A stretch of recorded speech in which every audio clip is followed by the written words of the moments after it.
tema de hoy es un tema que ya hemos tocado muchas veces, como en clases, en conferencias, que forma parte de la vida cotidiana. Lo que ocurre es que quizá con el término karma nos queda un poco fuera de nuestra plantilla de lenguaje. Y digo ¿por qué? Porque es un término oriental. Sin embargo, si nosotros lo traducimos literal a nuestra plantilla de lenguaje, simplemente ley de acción-reacción. Si rebuscamos en el refranero, vamos a encontrar multitud de expresiones que hacen referencia a esta ley. Pero bueno, antes de continuar con ese tema, voy a presentarles a dos culpables de que hoy estemos aquí, ¿de acuerdo? Porque eso también tiene relación con la ley de acción-reacción. La primera culpable es esta mujer, es una filósofa rusa que aportó, dijéramos a través de sus viajes, toda una serie de recuperación de textos antiguos que estaban prácticamente ocultos, guardados en lamaserías del Tíbet, en escuelas de la India, etc. Y que dio pues, toda una serie de conferencias por el mundo. Y en una ocasión, precisamente, le hicieron una pregunta que hace referencia al tema de hoy. Alguien le habló de que no creía realmente que existiera nada lógico o inteligente en el universo, que las cosas estaban ahí pues porque sí, por casualidad. Y entonces ella dijo, bueno, si usted es capaz de demostrarme que cogiendo una serie de tablas, de piedras, de telas y demás, las tira usted y cuando caen conforman un piano tocando una fuga de Bach, yo también aceptaré que en el universo los infinitos cuerpos que están son también fruto de la casualidad. Reflexionemos sobre lo que tenemos aquí. Algo tan simple como una silla. ¿Ha surgido de la casualidad?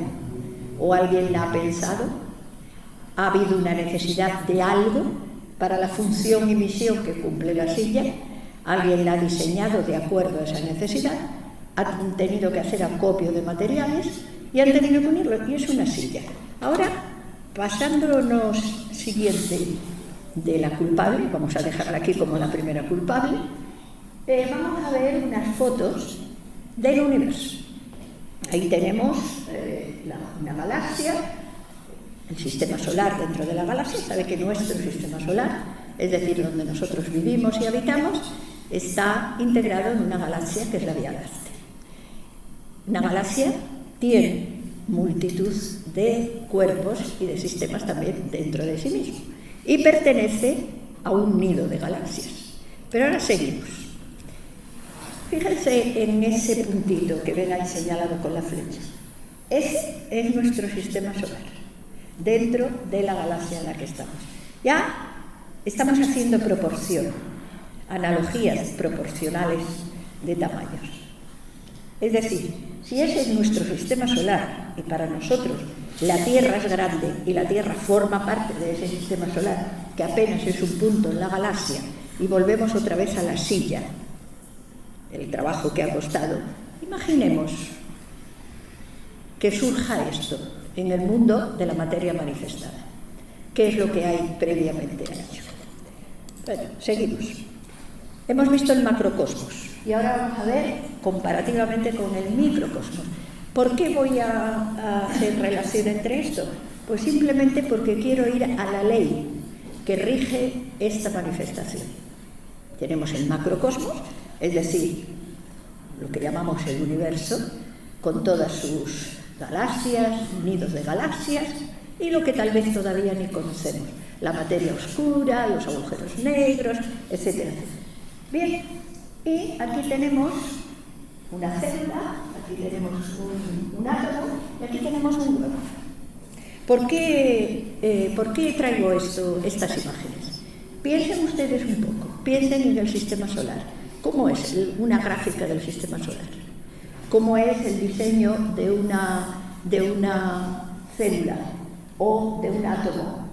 Y de una célula más grande, porque el huevo es una célula. Tenemos, dijéramos, unos puntos en común.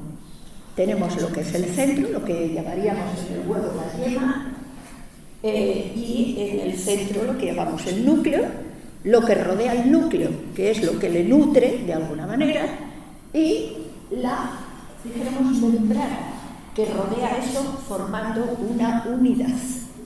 Bien, ahora saltamos al macrocosmos, nuestro sistema solar. ¿Qué sería el Sol en el sistema solar? Pensemos en la yema del huevo o en el núcleo de la célula. Pensemos en los planetas que giran alrededor del Sol, el citoplasma de la célula.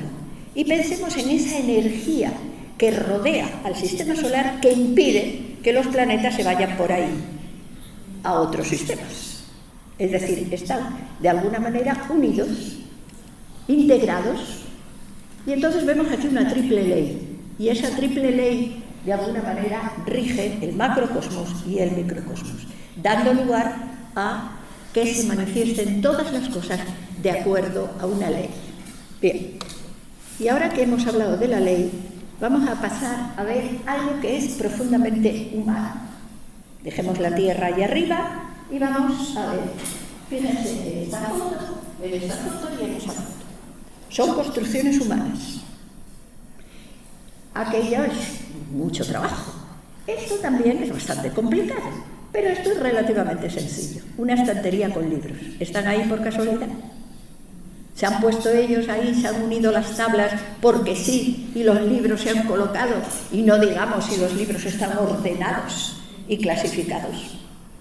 Bien, pues si algo tan sencillo como una silla o algo tan sencillo como una biblioteca, sabemos que existe una idea primera, un esfuerzo, dijéramos, que lo pone en marcha de acuerdo a las características adecuadas. Pues igual lo tenemos en un mundo más arriba. Bien, pero ahora voy a irme un poco hacia atrás. Vamos a ver, esto que yo les estoy explicando no son ideas nuevas, son ideas que son tan antiguas como la humanidad, e incluso más antiguas que la humanidad. ¿De acuerdo? Y aquí tenemos un libro que fue publicado a finales del siglo XX, de un autor desconocido, hay hipótesis, pero que decía que él recogía unas leyes antiguas que pertenecían, dijéramos, a los tratados mistéricos, incluso del antiguo Egipto, etc. Pero dentro de esas leyes yo voy a quedarme con dos exclusivamente, con el mentalismo y con la causa y el efecto. Bien, el mentalismo, ¿qué explicaba? Explicaba que el universo era mental, es decir, el universo pensaba. Y ahora me pueden decir, bueno, ¿está demostrado científicamente? Bueno, si tenemos en cuenta que la ciencia hace 400 años quemaba vivo a aquel que decía lo contrario de lo que ellos imponían, no es muy fiable, es decir, está abierta a las posibilidades. Por lo tanto, nosotros como filósofos acropolitanos no vamos a cerrar esas puertas. Bien, todos nosotros nos consideramos seres mentales, pensamos, ¿no? Somos seres mentales. Si nosotros somos emanaciones del universo, ¿quién puede dar lo que no tiene? Si somos seres mentales, ¿podemos ser emanaciones procedentes de un universo que no es mental? Nadie puede dar lo que no tiene. Por lo tanto, tenemos bastante lógica de aceptar que el universo es mental y, por lo tanto, tiene leyes que, de alguna manera, organizan y armonizan todo. Y luego, causa y efecto. Porque causa y efecto hace referencia precisamente al tema de la conferencia. Es decir, toda causa tiene su efecto. Todo efecto responde a una causa. Vamos a matizarlo, las claves de nuestro propio destino como seres humanos. Bien, la culpable que yo les presenté al principio nos explicaba, recogiendo precisamente esas tradiciones orientales que trajo a Occidente, que existe, dijéramos, una ley universal que ella denomina, o que denominaban Dharma, que dijéramos, engloba, acoge en sí, como un término general, el concepto Dharma, que sería lo individualizado. Bien, es el término sánscrito y significa más o menos lo que contiene, es decir, lo que debe ser. ¿De acuerdo?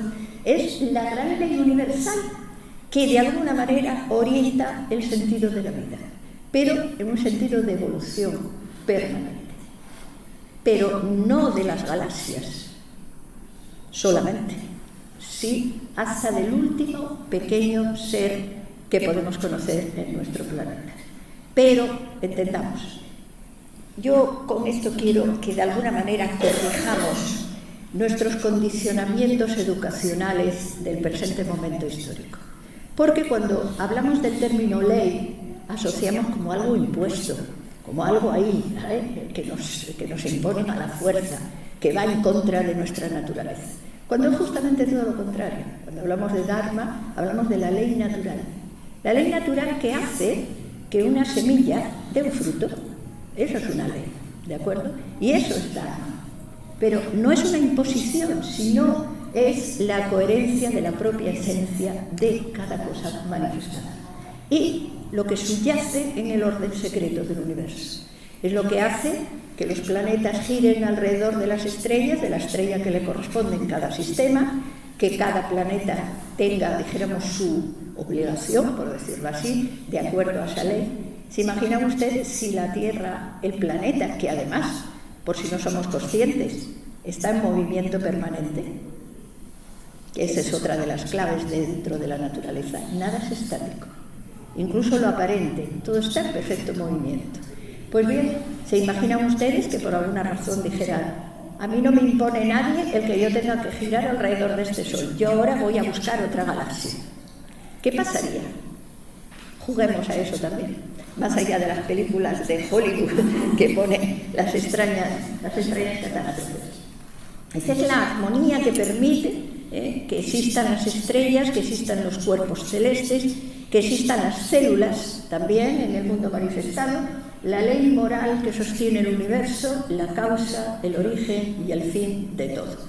Bien, pero vamos a ver, aquí les he puesto unas fotos para un poco llevarlo a la vida cotidiana. Se dice, existe un Dharma cósmico, efectivamente, es, dijéramos, el orden universal, que se manifiesta como un equilibrio perfecto y una armonía, incluso hasta en las rupturas, porque todo responde, dijéramos, a un proceso natural. El Dharma, por ejemplo, de la sociedad humana, ¿cómo se va a manifestar? Pues se va a manifestar en los deberes morales y éticos, en las responsabilidades, etc. Y luego ya el Dharma personal, que sería pues un poco la responsabilidad individual, el camino propio, el elegir el propio sentido de la vida de cada uno. Bien, pero aquí tienen ustedes una foto. En base a lo que les estoy explicando, me gustaría que pensaran un poco. ¿Cuál creen ustedes que es el Dharma del agua? El Dharma del agua es mojar. ¿Y el Dharma del fuego? Quemar, iluminar, calentar, etc.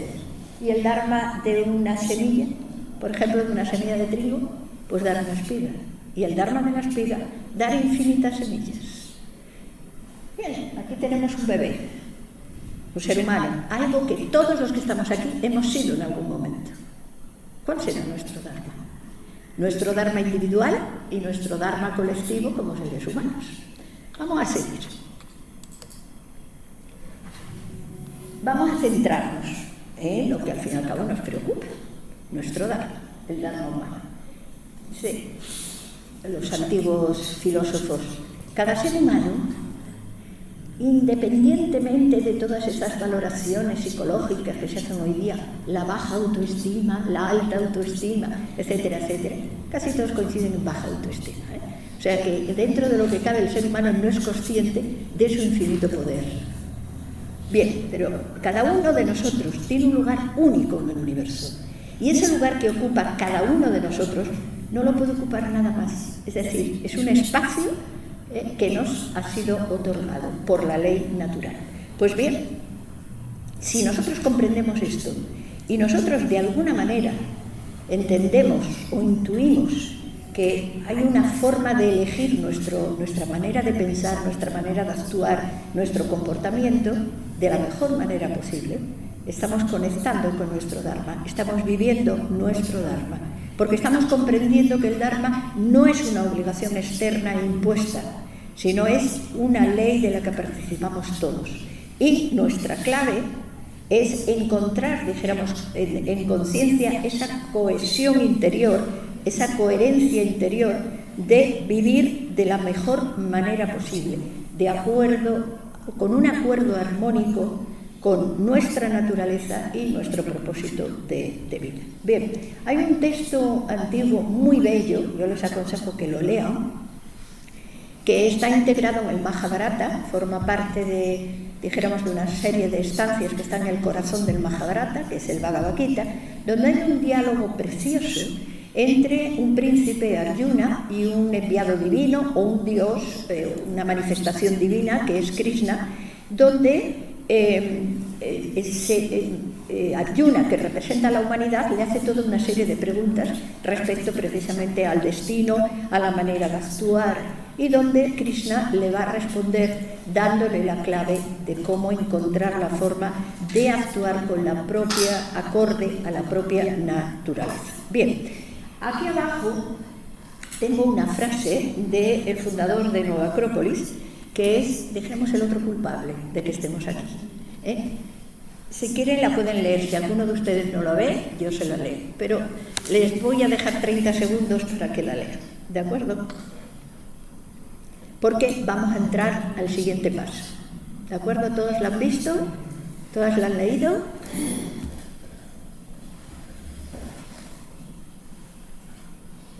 Bien, seguimos. Si no, al final se la recordamos, no se preocupe. Bien, porque la pregunta va, yo les digo, es una ley doble, todo es doble. Hablamos de Dharma, de ley, pero ¿qué ocurre con nuestra, dijéramos, actuación, nuestra integración en ese Dharma? Pues bien, es el karma. Y el karma, como les decía al principio de la conferencia, bueno, es un término en sánscrito, muy mal empleado, por cierto, porque hay hasta novelas cómicas o ensayos cómicos que no te quejes del karma por el karma, qué karma tengo. Siempre asociado al karma como algo negativo, como algo que es sufrimiento, que, es decir, tiene una connotación negativa tremenda, porque los seres humanos necesitamos tintar las cosas y las tintamos de acuerdo a nuestras emociones. Pues bien, karma significa acción, más bien acción-reacción, que sería lo mismo. Es la ley de causa y efecto que procede del Dharma, o sea, es inseparable del Dharma, porque estamos en el universo manifestado, y en ese universo manifestado el Dharma, al incidir, proyecta el karma. No es ni malo ni bueno, es una ley como la ley de la gravedad, pero es inexorable, ¿de acuerdo? Es decir, ni castigo, ni premio, pero sí es la ley de la consecuencia. Es decir, si existe Dharma, existe karma, ¿de acuerdo? Y es, como todo, un principio natural de que toda acción genera reacción, y eso lo percibimos naturalmente. De hecho, España, que tiene, o el mundo hispano, que tiene un refranero riquísimo, tenemos una cantidad de refranes referidos a esto como no nos podemos imaginar. Y si hemos tenido la suerte de tener abuelos, que, sobre todo la abuela, que era dijéramos, la mujer sabia de la familia, que era la que recogía, dijéramos, esa sabiduría tradicional, nos habrá repetido cantidad de veces muchos refranes que hacen referencia al karma. Pero no caigamos en la trampa de creer que el karma solo se refiere a acción, porque nosotros no solo somos seres de acción, también somos seres de pensamiento, seres de sentimiento, seres emocionales. Por lo tanto, el karma juega también en esos campos, ¿de acuerdo? Seguimos. Indudablemente podemos hacer una lectura de esta palabra o de esta idea superficial o profunda. Lógicamente, si estamos en una escuela de filosofía, no nos vamos a quedar en la superficie, de que si yo caigo, resbalo y caigo, tengo dolor, me hago daño, ¿no? Vamos a ir un poco más. Primero, es muy importante que tengamos en cuenta que karma no es castigo, pero tampoco es premio. Karma es simplemente aprendizaje. Es decir, yo digo muchas veces, en mi experiencia tratando con familias, digo, si a un niño la primera enseñanza que se le proporciona es la ley de causa y efecto, es decir, dharma, karma, todo lo demás que venga después va a ser enriquecer esa base. Si no existe esa base, va a ser muy difícil comprender otras cosas, por más que se quieran imponer. Sería lo primero que deberíamos aprender, ¿de acuerdo? Pero vuelvo a decir, no como castigo, ni no como premio, sino como un proceso natural. De la misma manera que, como aquí tenemos el ejemplo, oye, tiramos una piedra en el lago, en el agua, ¿y qué pasa? El efecto que produce, pues son las ondas. Hoy día la moderna psicología, la New Age, dice, ten buenos pensamientos porque lo que piensas lo atraes, etcétera, etcétera. Bien, más allá de un poco de la fantasía facilona, que viene muy bien, aunque dura poco el efecto, pero sí tiene una base real. Es decir, como vuelvo al principio, si no puedes dar lo que tienes y das lo que tienes, si tienes amargura, rencor, etcétera, etcétera, es lo que proyectas. Entonces, si una persona está proyectando rencor, odio, amargura, etcétera, etcétera, ¿cuál es la más desgraciada? ¿La persona que recibe el fruto de ese odio, de esa amargura, o la persona que lo tiene? Indudablemente la persona que lo tiene, porque la otra se aleja y dice, bueno, es tu problema. Puede estar enfadado un rato, un tiempo, pero luego pasa. Pero la que lo tiene lo lleva consigo a todas partes. Es su propia condena. ¿De acuerdo? Eso es karma. Pero no karma como castigo, sino como efecto natural. ¿De acuerdo? Entonces, quitemos la idea de que que Dios está ahí mirándonos y va y nos castiga. No, porque desde el punto de vista de la filosofía temporal, Dios es todo. Por lo tanto, Dios está inmerso en la ley del karma y del dharma. ¿De acuerdo? Bien. Aquí les he puesto un ejemplo de una balanza para indicar que es simplemente equilibrio. ¿De acuerdo? Seguimos con nuestra aventura. Bien, para entendernos, vamos a hacer una serie de analogías. De bueno, si el dharma es el camino correcto, es decir, la ley que sostiene todo, y marca una dirección evolutiva dentro de lo que podría ser el marco universal, vemos que es karma. Entonces, karma serían las consecuencias de nuestras acciones en ese camino. Y, bueno, estos son fotos que he buscado de la inteligencia artificial, partiendo de la idea de lo que es karma. Si karma, imaginemos, dharma es un camino, y karma, imaginémoslo como paredes elásticas. Paredes elásticas que cierran ese camino. Bien, vamos caminando, pero bueno, o imaginemos en una autopista con el coche, en una carretera con el coche. Y la carretera es el dharma. ¿Cómo conducimos el coche? Es el karma, va a ser el efecto kármico. Es decir, si las paredes son elásticas, yo me salgo, dijéramos, me desvío del dharma, va a haber una fuerza natural que empuja en la dirección. Por lo tanto, por eso decimos karma es pedagogía. Karma es pedagógico, porque nos enseña, nos dice, no, esto no, esto no, esto no es así. Simplemente. Entonces, vamos a purificarnos esa idea del karma como algo negativo, como un fatalismo. No, no es un fatalismo. Es el producto de una acción. Es la consecuencia y el efecto de una acción. Modifiquemos la acción, hagamos la acción de acuerdo a la ley natural y el resultado será lo propio. Bien, aquí, bueno, pues eso, las murallas elásticas. He buscado una artificial, que es como lienzos, telas y demás, y luego le he pedido una natural. Entonces me ha sacado esta con juncos y tal, algo flexible, ¿no? Bueno, seguimos.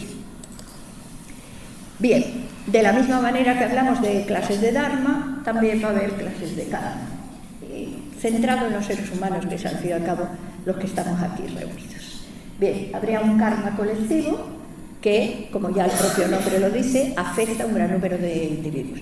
Pero si salimos de la especie humana, también afecta a un número de individuos en otros planos. Pues, por ejemplo, puede afectar a un sistema solar, puede afectar a la especie humana en general, puede afectar a un grupo determinado de individuos, puede afectar a una familia incluso, etcétera. Esto sabe mucho la psicología generacional, ¿no? Cuando se habla de las familias, los traumas, que ahí está hablando de un karma familiar, un karma colectivo. ¿De acuerdo? Luego, existirían otros dos tipos de karma orientados en un ser, en un ser humano. Pero antes de eso vamos a ver esta figura. Esta figura, que ven ustedes dividida en 4 y en 3, es un concepto que también le debemos muy explicado a esa señora que hemos visto al principio de todo, que es que dice que el ser humano está constituido por 7 planos. Y dice, fíjate qué casualidad que el 7 parece un número que está vinculado directamente al mundo de la manifestación humana. 7 colores del espectro de luz, 7 días el ciclo, cada parte del ciclo lunar, 7 notas musicales.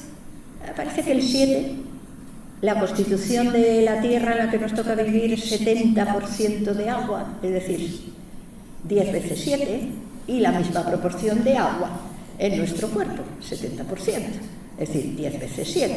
Pues bien, se dice, es que el 7, dijéramos, es, imaginemos una emisora o un canal de televisión, ¿de acuerdo?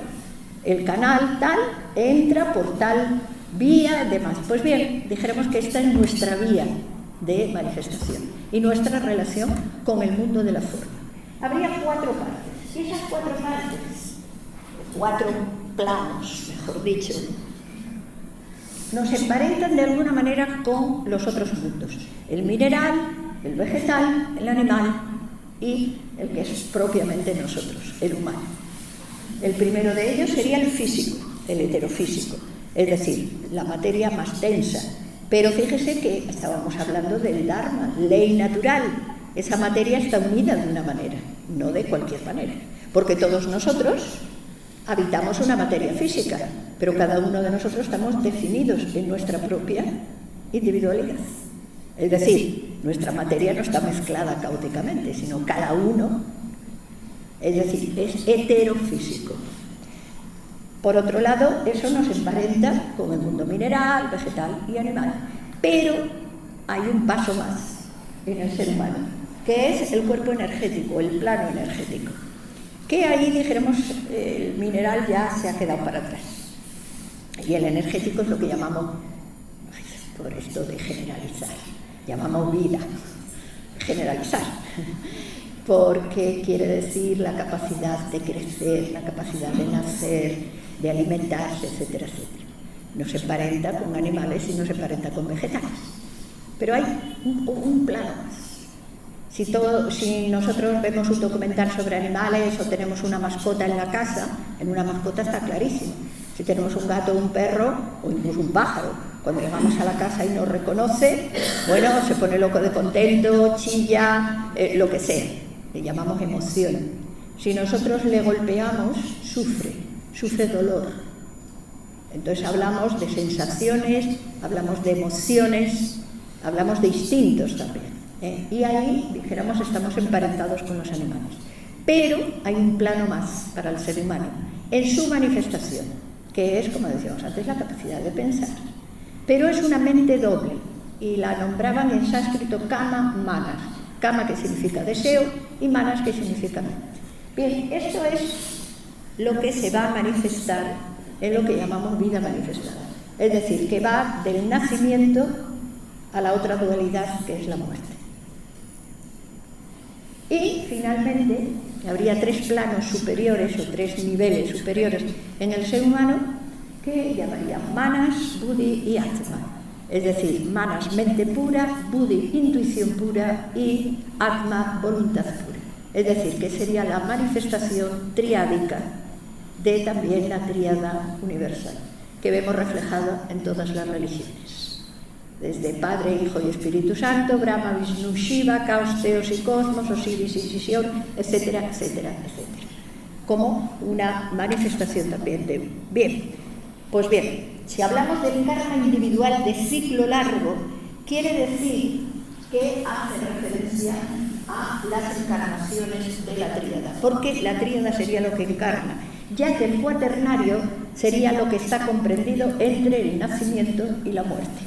Quiere decir que empieza a aparecer en el momento de la concepción, luego nace en el plano físico y un buen día desaparece, que es lo que llamamos muerte, se desintegra. Pero lo que sería ese otro principio que sería como la llama del fuego, es el que estaría contemplado dentro de ese ciclo que llamaríamos de ciclo largo. Es decir, si se vive solamente una vez, solamente nos tocaría el karma personal de ciclo corto, es decir, hago ahora y recibo ahora. Pero resulta que no, que nosotros observamos que en la vida humana no es así, aunque también se da, pero no es tan simple. ¿Por qué me pasa esto? Porque tengo estas limitaciones o porque tengo estas capacidades, porque tengo estas inclinaciones, etcétera, etcétera. Es decir, que hay toda una serie de elementos en nosotros que probablemente nos hayan cuestionado preguntas a nuestro yo.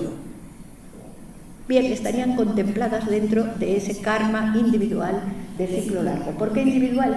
Porque la parte tríada, es decir, lo que llamaríamos como el principio divino en nosotros, el espíritu, el alma, como queramos, porque es más bien un concepto tan profundo que no existen palabras que lo definan adecuadamente,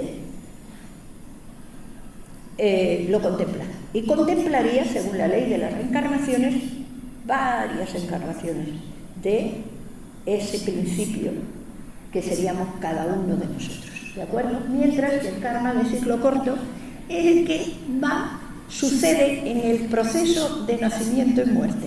Y eso, perdón, todo lo hemos experimentado en algún momento de nuestra vida, porque es una ley de causa y efecto inmediata. Ahora bien, generalmente lo asociamos más a hacer algo mal que luego nos viene la consecuencia. Como si, no sé por qué, el karma lo asociamos siempre a como un castigo. Debe ser por la educación, yo qué sé, por las tradiciones religiosas, que es verdad que influyen mucho en el tema del castigo. No, es todo un aprendizaje. Esto no lo haces como tiene que ser, no te preocupes, te indicamos cómo tienes que hacerlo. Pues bien, el karma personal de ciclo corto es ese, o sea, sucede a veces casi en el mismo día. Y repasemos un poquito nuestra vida, porque todos estamos ahí, O sea, esto nos afecta a todos, o sea, no importa en qué lugar el destino o nuestras elecciones nos hayan colocado, ¿de acuerdo? Ahora bien, no se da tampoco de manera así separada, ¿no? Como encasillada, está todo entrelazado. Las cosas son como tejidos, donde hay hilos de diferentes características, de diferente fuerza, etcétera, etcétera, que se entrecruzan formando la naturaleza del tejido, los dibujos del tejido, las coloraciones del tejido, etcétera. Bueno, ahora vamos un poco a nuestro momento, vamos a ir viendo cómo va llegando esto a nosotros y cómo también vamos recuperando en pureza estos conceptos. Aquí tiene usted una lista de refranes de los que yo les había hablado antes, de que si hemos tenido contacto con nuestras abuelas, seguro que nuestras abuelas alguna vez nos han dicho alguna de estas frases o las escuchamos por ahí, que desgraciadamente cada vez vamos perdiendo. Esperemos que de todas maneras la idea no se pierde y en algún momento vuelve otra vez a la realidad de nuestra vida. Quien siembra viento recoge tempestades. ¿Cuántas veces nos lo habrá dicho nuestros abuelos? Si alguna vez, yo qué sé, hemos hecho algo que quien siembra viento recoge tempestades, sobre todo cuando a lo mejor nos hemos puesto furiosos con algún compañero de colegio o lo que sea, cálmate, que quien siembra viento recoge tempestades. El que la hace la paga, cada acción tiene su consecuencia, etcétera. Quien mal anda, mal acaba, lo que haces vuelve a ti, etcétera. Es decir, indudablemente se dan cuenta de lo que es la idea arquetípica, subyace, podríamos decir, en el inconsciente colectivo. Y se va a manifestar de diferentes formas. Bien, ¿cómo es actualmente este concepto? Porque este concepto no se ha perdido.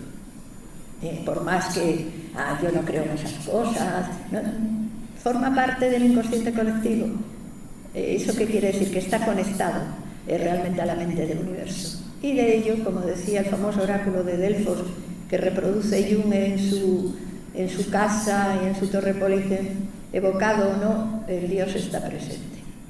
La actitud humana yo creo que de alguna manera nos corresponde a cada uno de nosotros, es decir, es también la causa que recibamos de esa actitud, la vamos a sufrir o a percibir nosotros. Es decir, las cosas, las leyes son lo que son dentro de este universo que hasta el día de hoy, con todas las grandes investigaciones y descubrimientos, todavía tiene un 99% de misterio. ¿De acuerdo? Pues bien, ¿cuál es el enfoque que de alguna manera, sin nombrar, se está dando en este momento histórico al concepto de karma? Pues, por ejemplo, simplemente se está transmitiendo la idea de la responsabilidad. ¿Por qué te pasa eso? Bueno, revisa tu vida, revisa tus pensamientos, revisa tus actos. No eches la culpa a nadie, eso todos lo sabemos, porque como culpabilices a alguien estás haciendo una proyección, no estás reconociendo el problema en ti, por lo tanto nunca podrás llegar al corazón del problema. Es como decirle, todos los empujes que te está dando el karma no les estás haciendo caso, con lo cual solo sufres el impacto, pero no te sirven, por lo tanto la naturaleza seguirá repitiendo, porque la naturaleza es una maestra tan buena, tan buena, tan buena, que nunca pasa ningún alumno si no prueba el curso. Es decir, que suspendes, te repetimos, no hay problema. Es decir, en ese sentido es pedagógicamente extraordinaria. Bien, ¿y cómo se interpreta Dharma? Pues como un propósito de vida. Es decir, qué es lo que realmente eres, encuentra el sentido de lo que haces, esa famosa frase de como si no puedes hacer lo que te gusta, trabaja para que te guste lo que haces, que de alguna manera es decir, oye, por alguna razón esa es la ley que te está haciendo vivir, la ley del Dharma Karma que te está haciendo vivir tu destino, trata de comprenderla para que una vez que la comprendas la integres en tu conciencia y vayas actuando de acuerdo a ella. Y sobre todo algo muy importante que también está bastante tergiversado hoy día, que es la famosa frase, sé tú mismo. Y entonces ahí tenemos páginas y páginas y páginas de la psicología positivista, sé tú misma, pero si no sé ni quién soy, ¿cómo voy a ser yo mismo si ni me conozco a mí mismo? No, la clave no es sé tú mismo, la clave es conócete a ti mismo. Y esa famosa frase es más antigua que la humanidad probablemente. Es decir, lo que pasa es que bueno, hay momentos que nos acercamos más y nuestra vida está más, dijéramos, acorde al Dharma, y otras veces que bueno, somos más humanos a la hora de interpretarlo. Y esa famosa frase de que la naturaleza es lo que es, o Dios es lo que es, pero me refiero a lo Dios como lo inabarcable, lo incomprensible, independientemente de la imagen que nos hagamos de él. Pero los seres humanos muchas veces, en lugar de aceptar esto, es decir, haber fronteras, lo que hacemos es darle forma humana a lo que es metahumana. Y bueno, ahí es donde viene otra vez la cuestión. Pero bueno, aquí abajo, fíjese, hay una frase que nos da la clave. Y esa famosa frase que dice, benefíciate, haz aquello que te beneficia a ti, tanto como a los otros. En el Bhagavad Gita, volviendo otra vez a los textos inefables del Bhagavad Gita, el príncipe Arjuna le dice a Krishna, vale, yo te acepto todo esto que me estás diciendo, yo quiero actuar de la mejor manera posible, pero ¿cómo lo hago? Porque, oye, ¿y si hago las cosas con buena intención y resulta que me equivoco? Y salen cosas, no, el resultado no es el. Y le dice Krishna, no te preocupes, la cuestión no está en lo que haces, sino en cómo lo haces, en el enfoque que haces. Si la clave está en la recta acción. Que la recta acción es algo tan sencillo como haz lo que tú consideres que debes hacer, pero sin hacerlo por el fruto de la recompensa. Es decir, eso no vale. Si tú actúas, por muy bien que actúes, esperando, bueno, si hago esto bien, pues iré al cielo, por poner un ejemplo. No, eso no equilibra el karma. Eso no es Dharma, sino actúa. Esto es lo que debo hacer. Esto es bien para mí y bien para los demás. Es como, no importa, toda acción, volvemos a decir, tiene su reacción. Por lo tanto, no hay nada que sembremos en el mundo de nuestros sentimientos, de nuestras emociones, de nuestras ideas y de nuestros actos que no den su fruto, porque eso es Dharma. Pero el resultado, que es el karma, es inexorable. pero no lo hagamos por el resultado de la acción, sino sencillamente porque es lo que tiene que ser. ¿Ustedes creen que la Tierra, cuando gira alrededor del Sol, dice, no, es que a mí si no me pagáis, yo no giro? Yo quiero tener resultados. Los resultados vienen de forma natural. La vida que surge, la vida tal como la conocemos, que surge sobre la superficie del planeta, e incluso en el corazón del planeta. Es decir, todo se da, es natural también, pero no actuemos. Y le dice Krishna a Arjuna, así es como liberas el karma negativo. Es decir, es la compensación. Es decir, que es una forma de construir el destino. También se construye nosotros, por las capacidades que nos han sido otorgadas, construimos nuestro destino, y no solo nuestro destino, sino también el de la humanidad y el de la historia. Somos mucho más importantes y también mucho más responsables de lo que imaginamos.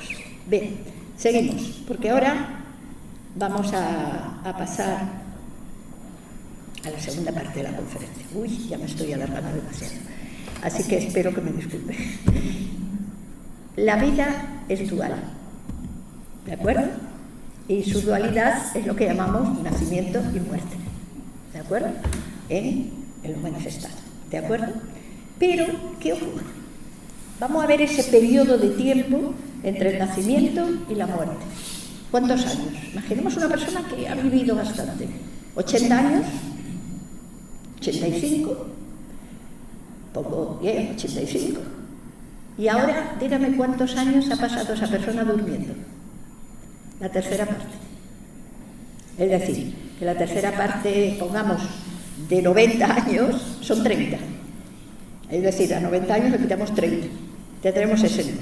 Y de esos 60, la infancia, que bueno, como se dice que todavía el niño no es responsable, no tal, no cual, que en 3, 4 años ya vamos quitando, ya pasamos a 55 o 54. Pero luego, si son 90 años, calculemos que los entre 10, 5 años últimos ya como los niños, ¿no? O sea, quitamos. Es decir, que una vida de 90 años realmente se vive 50, prácticamente la mitad. No nos hemos preguntado nunca por qué. Porque aparte luego no contamos el tiempo que por ahí sin hacer nada, aburriéndose, quejándose, seguimos restando. Bueno, vamos a dejarlo ahí. En ese periodo tan pequeño de tiempo es posible construir o evidenciar la conciencia global de lo que puede llegar a un ser humano. Nosotros percibimos muchas diferencias entre los seres humanos. ¿Eso qué quiere decir? Que hay etapas. Es como si nos encontramos, no sé, un niño de primaria, por ejemplo, un estudiante de primero de carrera, un estudiante que está terminando un oficio, pues vamos por caso complicado, como puede ser de electricidad o de lo que sea, o un gran arquitecto, un astronauta, etcétera. Es decir, son etapas. Y entonces, en la hora de la manifestación de la conducta humana, también vemos etapas. ¿Eso qué quiere decir? Que 50 años no da para nada, ¿eh? Porque esos 50 calculen lo que tenemos que estudiar, incluso para aprender un oficio, lo que tenemos que estudiar, lo que tenemos que practicar. Bien, pues volvemos al pasado.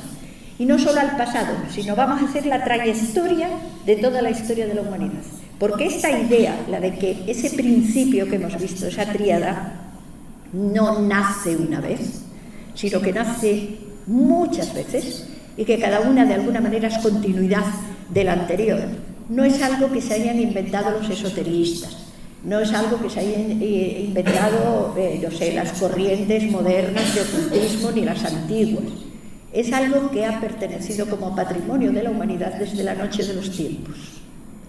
Y es, de alguna manera, si uno lo piensa desde el punto de vista de la lógica, dice, hombre, yo demando más tiempo, ¿a que sí? A que todo el mundo cuando ya tiene una edad dice, Dios mío, si yo hubiera sabido esto hace unos cuantos años, bien, eso que sabes, eso queda y permanece, porque forma parte de esa conciencia de lo trascendente, que no desaparece cuando mueres.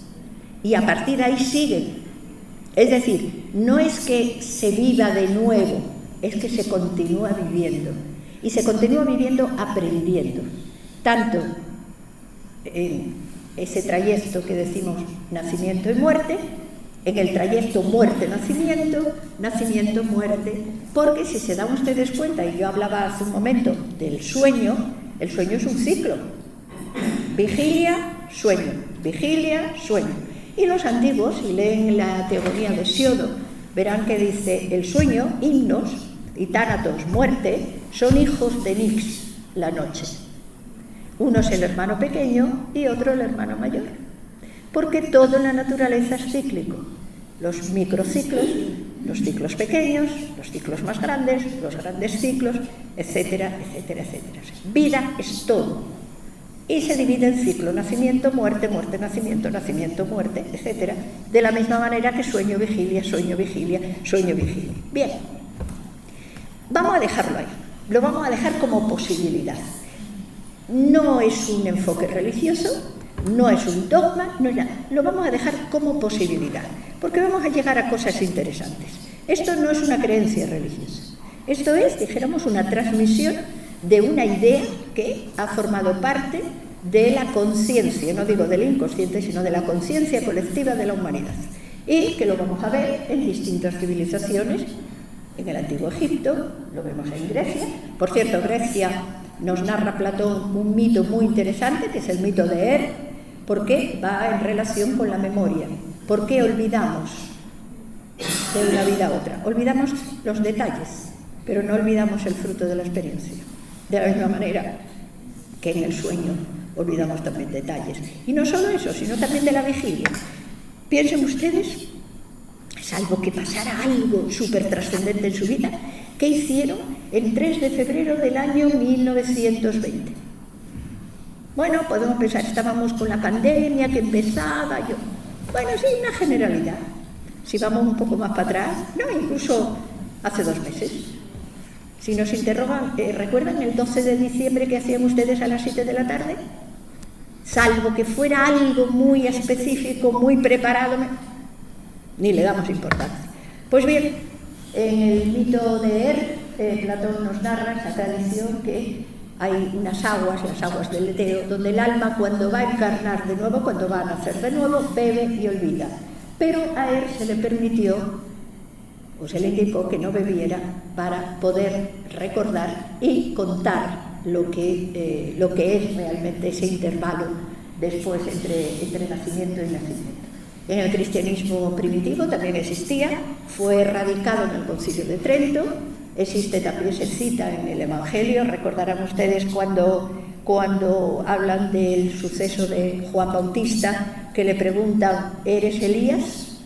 Y Elías saben que era un profeta de la antigüedad, del Antiguo Testamento.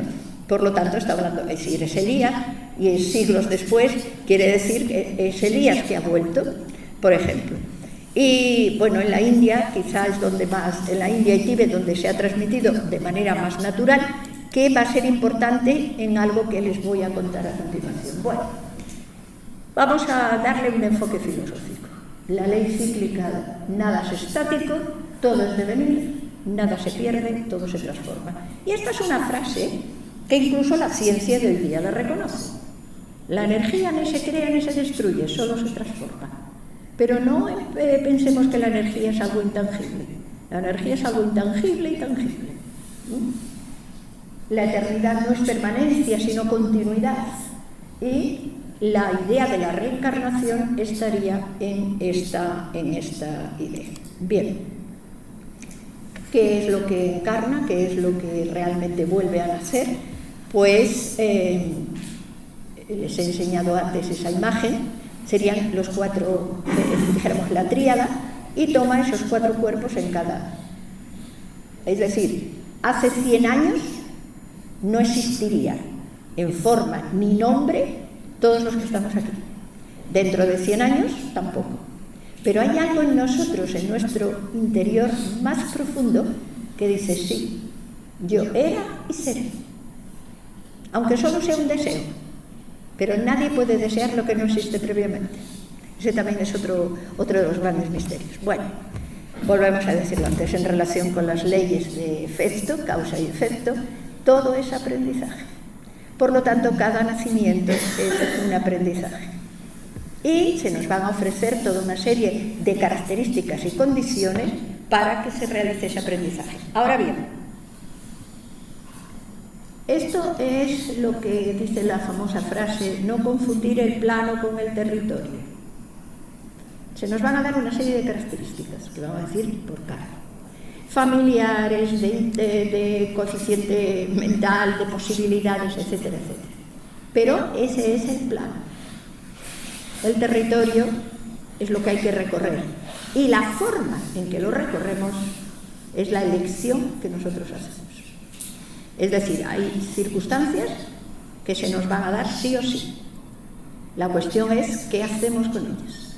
Una de las cosas que a mí más me rechina es cuando una persona hace elecciones inadecuadas que le perjudican a sí mismo y a los demás y echa la culpa al trauma de un padre o de un abuelo que ha tenido. Vale, esa es una circunstancia que el destino te ha impuesto, pero para que tú aprendas de esa circunstancia y elijas lo que tienes que elegir. El proyectar la culpa hacia afuera es un no querer reconocer incluso las propias posibilidades. Miremos lo positivo. ¿Cómo es posible que yo, y es una frase también del Gita, que le dice Krishna a Arjuna, ¿cómo te vas a acobardar? ¿Cómo te vas a derrotar tú a ti mismo? Levántate, enfréntate. Es decir, porque tienes la capacidad. Dice, eres un príncipe, y todos somos príncipes realmente de nuestra propia vida. Bien, le paso esta diapositiva porque ya lo he explicado suficiente, es que quiero ir, esto ya lo he explicado también, y bueno, este es el proceso en el que se realiza. ¿Cómo se realiza? Nacemos, en el nacimiento nos formamos dentro de un organismo que es el organismo de la madre, y luego paulatinamente nos vamos formando. Fíjense ustedes el proceso de la ley natural en la formación de un ser.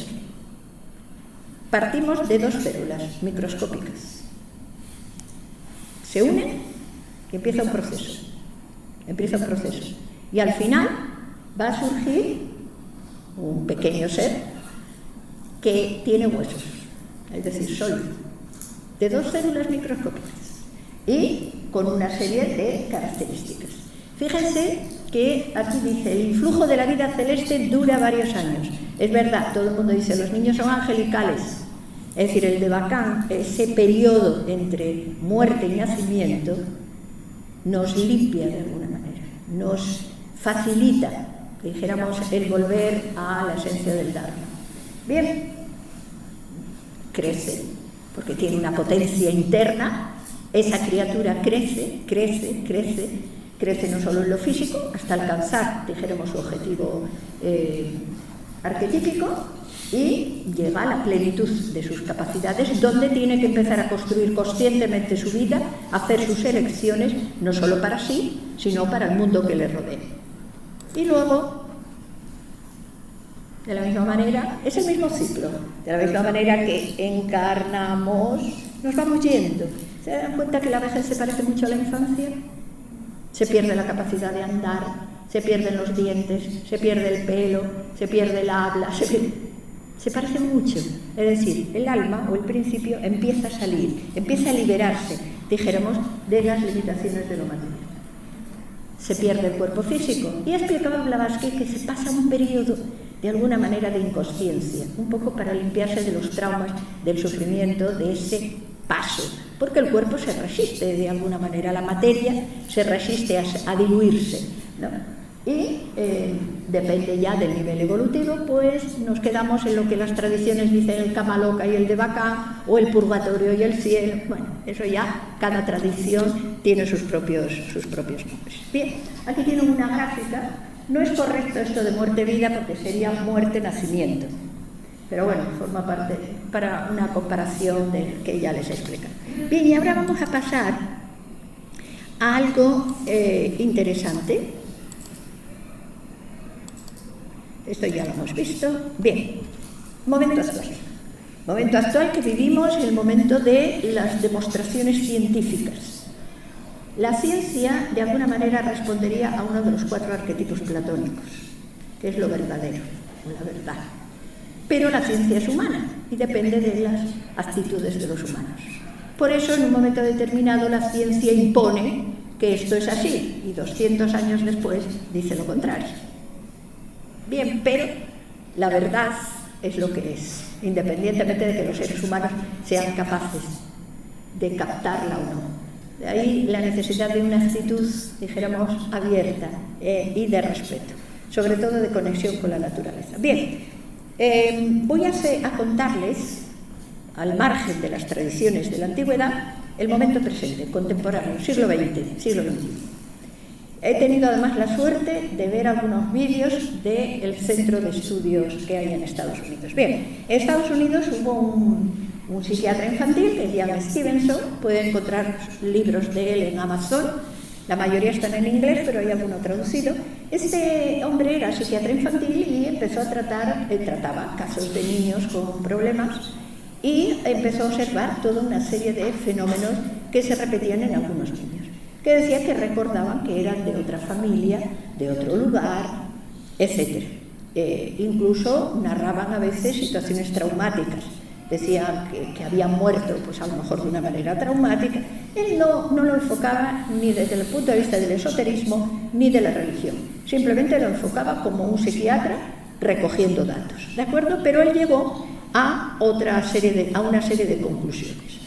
Es verdad que este psiquiatra estudió más los niños de la India, de Sri Lanka, es decir, más de Oriente, aunque algún caso de Estados Unidos.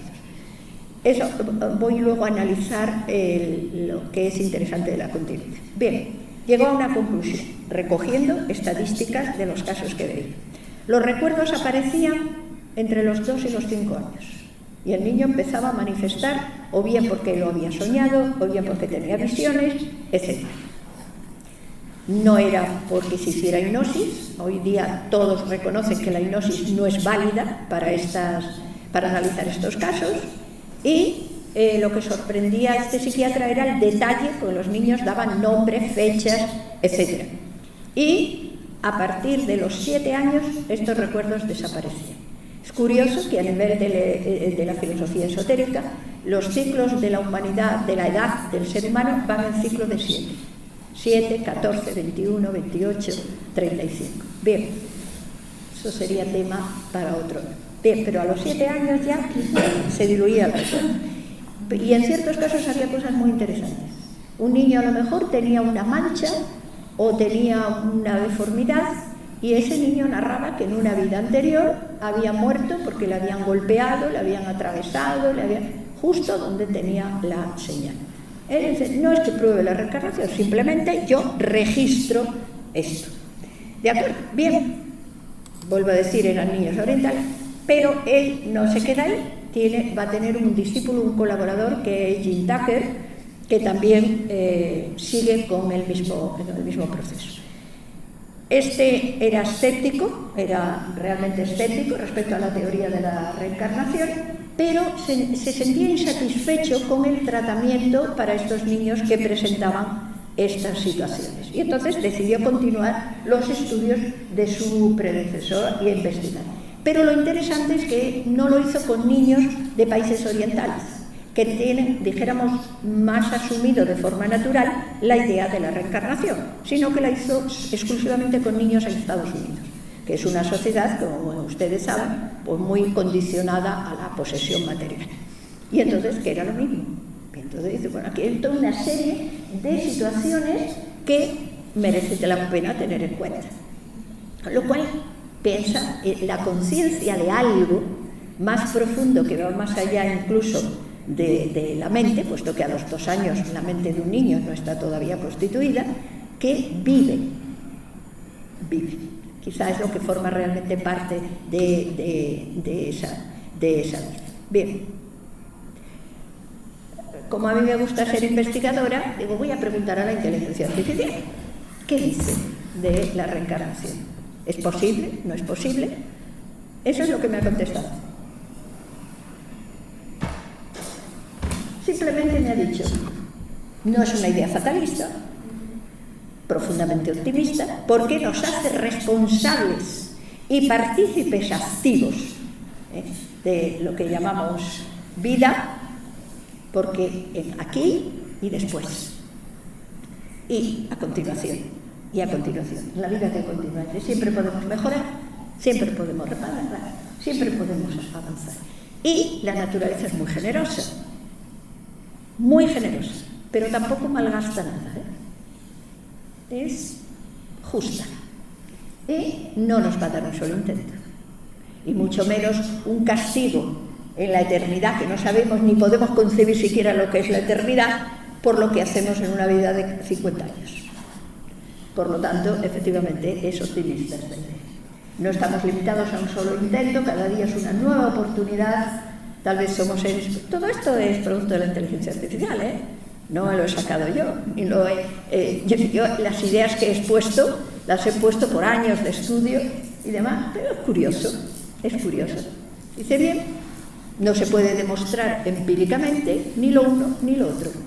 La elección es de cada uno, pero por encima de todo sintamos que somos responsables de nuestros actos, de nuestros pensamientos, y que la vida en sí, karma, dharma, es aprendizaje permanente. Y que los apuntes, la vida nos lo proporciona constantemente. Bueno, aquí tienen unas películas que yo he seleccionado donde se toca el tema de la reencarnación. Más antiguas, más modernas, más reales, o sea, la forma en que plantea la reencarnación son mucho más reales en las dos primeras. Esta es un poco más fantasía, pero bueno, también toca el tema del karma, toca el tema de de las proyecciones arquetípicas, de las claves matemáticas del universo, y además son interesantes para ver. Y finalmente, quiero cerrar esta charla con el culpable final de que estemos todos reunidos aquí tratando este tema, porque él fue el que creó esta escuela de filosofía y la creó con la posibilidad de que todos realmente ejerzamos nuestro principal derecho, que es nuestro principal deber. Dharma karma, que es el conocimiento, que es adquirir el conocimiento de nosotros mismos y del universo en el que estamos inmersos, y al mismo tiempo de nuestras relaciones también con este universo, empezando por las relaciones con nosotros mismos y con los seres que nos rodean. Muy bien, pues con esto quiero terminar y una vez más felicitarles por haber asistido a Nueva Acrópolis, a nuestra escuela de filosofía, para ejercer, como les decía antes, su derecho y su deber. Y si tienen alguna pregunta que quieran hacerme y que yo pueda responder, pues estoy a su disposición.